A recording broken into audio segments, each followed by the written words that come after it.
Hi friends, ఇవాళ మనం ఒక చిన్న కథ చెప్పుకుందాము. మైత్రి విత్తనాల మాయ అని దాని గురించి స్టార్ట్ చేస్తున్నా. ఒకప్పుడు ఒక చిన్న గ్రామంలో వెన్నెల నది పక్కన ముగ్గురు స్నేహితులు ఉండేవారు. వాళ్ళు ఒకరినొకరు విడిచిపెట్టకుండా ఎల్లప్పుడూ కలిసి తిరుగుతుండేవారు. ఒకరోజు వారు ఒక ఆహ్లాదకరమైన అటవీ ప్రాంతంలో తిరుగుతుండగా వాళ్ళకి మైత్రి విత్తనాలు అని ఉన్న ప్యాకెట్ దొరికింది. వారు జాగ్రత్తగా విత్తనాలను ఒక రహస్య ప్రదేశంలో నాటి వాటికి నీళ్లు పెట్టేవాళ్ళు.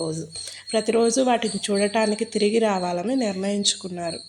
కొన్ని రోజులు గడిచిన తర్వాత చిన్న మొలక వచ్చింది. అది ఎటువంటి మొలక అంటే దాని ఆకులు హార్ట్ ఆకారంలో ఉండేవి. రోజులు గడుస్తున్న కొద్దీ పిల్లలు ఆ మొక్కకు నీరు పెట్టడం, మాట్లాడడం చేసేవారు. వాళ్ళు తమ రహస్యాలు పంచుకుంటున్నారు, నవ్వుకునేవారు. చిన్న చిన్న గొడవలు కూడా అక్కడే పరిష్కరించుకున్నారు అనమాట. ఒకరోజు ఆ మొక్క పూసింది. ఒక్కో పువ్వుతో కొత్త స్నేహితులు వారి పక్కకు వచ్చి చేరారు. వారు తెలుసుకున్నారు, స్నేహం ఒక మొక్క లాంటిది. దానిని సంరక్షించినప్పుడు మరియు పంచుకున్నప్పుడు అది మరింత బలపడుతుంది. ఇలాంటి మరిన్ని కథల కోసం ప్లీజ్ మా ఛానల్ని లైక్ చేసి సబ్స్క్రైబ్ చేయండి. Thank you for watching.